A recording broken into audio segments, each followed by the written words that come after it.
In this video, I'm going to show you how to lock tracks in CapCut easily. So if you're editing and don't want your clips moving around by accident, you can easily lock your tracks in CapCut. So this helps keep everything in place while you continue editing.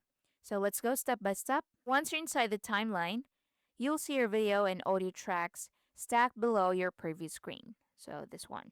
Now to lock a track, you should see a lock icon next to each track. Now simply tap or click the lock icon on the track you want to lock. So click on the lock icon.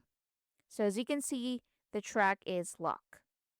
Now, as soon as you do that, the track becomes locked. So meaning you won't be able to move clips. You can't accidentally trim or edit them.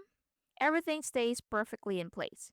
So this is especially useful when you've already finalized parts like your background music or main video. Now, if you want to unlock the track, just click the lock icon one more time.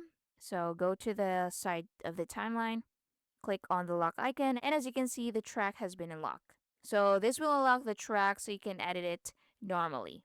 Now, locking tracks is helpful when you're done editing a specific clip, when you're adding overlays or effects on top, and when you want to avoid messing up your timeline.